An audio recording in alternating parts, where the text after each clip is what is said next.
Assalamualaikum warahmatullahi wabarakatuh. Selamat pagi, siang, sore, atau malam. Sebelumnya saya izin memperkenalkan diri. Nama saya Husna Mujahidah dengan NIM 21102111095. Saya dari kelompok Lab Ek A2. Dalam video kali ini saya akan memaparkan hasil penjelasan dari kasus berkaitan dengan pembelajaran lab activity patologi anatomi FKUPVJ Blok FBS 2. Materi yang akan dibahas, pertama, saya akan membacakan ulang kasus, kemudian saya akan menyebutkan apa kelainan atau perubahan yang terjadi dari kasus tersebut, kemudian pembahasan dari kelainannya, serta saya akan menunjukkan gambaran baik secara makroskopik maupun gambaran secara mikroskopik dari perubahan atau kelainan yang terjadi pada kasus.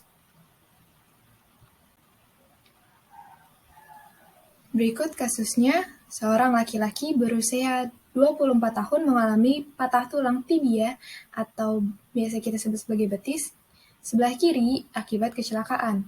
Kaki tersebut diimobilisasi dengan gips selama 1 bulan. Ketika gips dibuka, tampak bahwa diameter betis kiri lebih kecil daripada kanan. Apakah proses yang menyebabkan perubahan ini? Yang perlu di-highlight adalah kalimat bahwa kakinya diimobilisasi selama 1 bulan.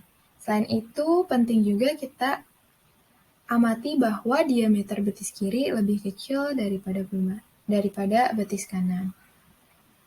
Nah, saya menuju ke kesimpulan bahwa kelainan atau perubahan yang terjadi adalah atrofi otot akibat atau keinaktifan dari otot betis kiri seorang laki-laki tersebut.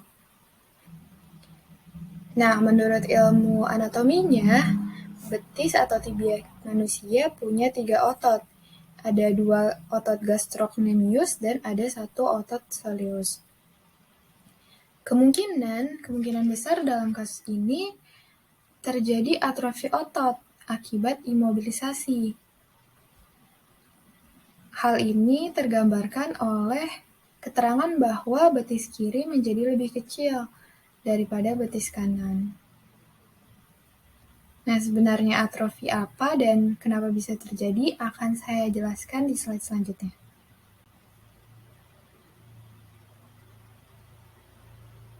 Atrofi ini merupakan proses melisutnya ukuran sel akibat hilangnya substansi sel. Sel atau jaringan yang mengalami pengecilan ukuran ini dikatakan sebagai atrofik. Istilah ini menunjukkan bahwa sel-sel atrofik menurun fungsinya, namun sel tersebut tidak mati. Yang termasuk penyebab atrofia, misalnya berkurangnya beban kerja, bisa karena imobilisasi dari tungkai, seperti pada kasus. Kemudian bisa juga karena hilangnya persyarafan, berkurangnya suplai darah, nutrisi yang tidak adekuat, hilangnya stimulasi endokrin, dan bisa juga karena penuaan. Perubahan ini menggambarkan kemunduran sel menjadi ukuran yang lebih kecil, namun sel tetap dapat bertahan hidup, membentuk suatu keseimbangan baru antara ukuran sel dan berkurangnya suplai darah, nutrisi, atau stimulasi trofi. Mekanisme atrofi merupakan kombinasi antara sintesa protein yang menurun dan degradasi protein dalam sel. Sintesa protein tersebut menurun karena aktivitas metabolit juga menurun. Selanjutnya, kita menuju ke jenis-jenis atrofi. Nah, berdasarkan penyebabnya, ada 5 jenis berbeda. Jenis pertama dari atrofi otot adalah atrofi senilitas, yang merupakan penyusutan atau pengecilan otot yang sejalan dengan bertambah lanjutnya usia. Fenomena ini terkait dengan penuaan yang masih belum sepenuhnya dipahami, walaupun telah diselidiki bertahun-tahun lamanya. Selanjutnya ada neurogenik atrofi. Ini adalah atrofi akibat tidak adanya inervasi syaraf. Keadaan ini selalu diikuti oleh paralisa otot. Yang ketiga ada atrofi inaktivitas atau disuse atrofi. Ini berkurangnya stimulasi atau penurunan aktivitas pada otot yang mendapat inervasi syaraf yang normal, namun menyebabkan pengecilan otot. Pada keadaan ini, atrofi terjadi apabila otot tidak dipergunakan secara normal dalam jangka waktu tertentu. Nah, ini yang menjadi kunci penyebab saya menyimpulkan bahwa kasus yang terjadi adalah atrofi, di mana tidak digunakannya tibia sebelah kiri dalam waktu 1 bulan karena digips usai operasi patah tulang. Atrofi jenis lain adalah atrofi karena malnutrisi, di mana mengecilnya otot ini dikarenakan tidak mendapat cukup nutrisi. Setelah itu terjadi penurunan massa otot karena jaringan otot dikatabolisme untuk menghasilkan energi. Selanjutnya, dan yang terakhir juga, ini adalah atrofi karena tekanan. Tekanannya terus-menerus mengakibatkan atrofi, misalnya seperti karena tumor atau tekanan pelana yang terus-menerus pada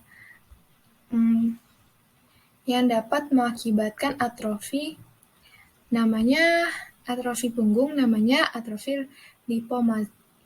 lipomatosa. Nah, hilangnya jaringan otot dan jaringan ikat yang kemudian digantikan jaringan lemak. Selanjutnya, kita menuju ke gambaran makroskopik dari kelainan pada kasus atau atrofi otot.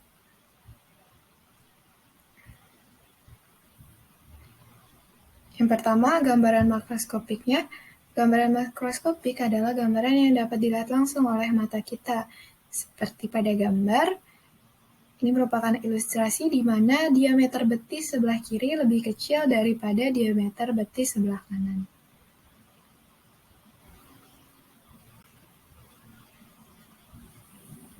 Dapat dilihat ada perbedaan antara gambaran mikroskopik sebelah kiri dan sebelah kanan, di mana sebelah kiri ini merupakan serabut otot kerangka yang normal, sedangkan di sebelah kanan adalah otot yang sudah mengalami atrofi. Dengan pewarnaan hematoksilin dan eosin, kita dapat melihat di sebelah kiri, otot yang normal, ukuran dari miofibrilnya akan sama besar atau tidak jauh berbeda. Sedangkan untuk maksud saya tadi serabut otot yang sama besar.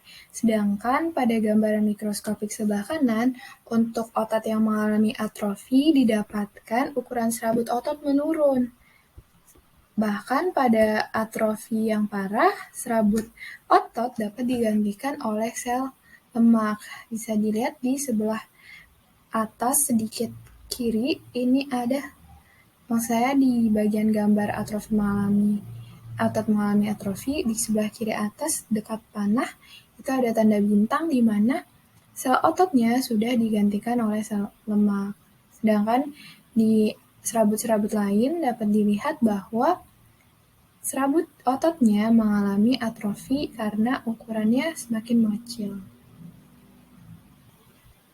Jadi dapat disimpulkan bahwa pada kasus kali ini, pria dengan usia 24 tahun setelah mengalami kecelakaan, patah tulang, kemudian imobilisasi tibia kirinya, mengalami atrofi pada ototnya. Nah, mungkin akan ditindaklanjuti dengan berkonsultasi terlebih dahulu dengan dokter, bisa diperbaiki mungkin dengan aktivitas fisik atau fisioterapi, dan solusi lainnya. Selanjutnya, ini adalah referensi yang saya gunakan dalam pengerjaan tugas. Sekian dan terima kasih atas waktu dan perhatiannya. Saya undur diri. Sebelumnya mohon maaf juga apabila ada kekurangan atau kesalahan. Wassalamualaikum warahmatullahi wabarakatuh.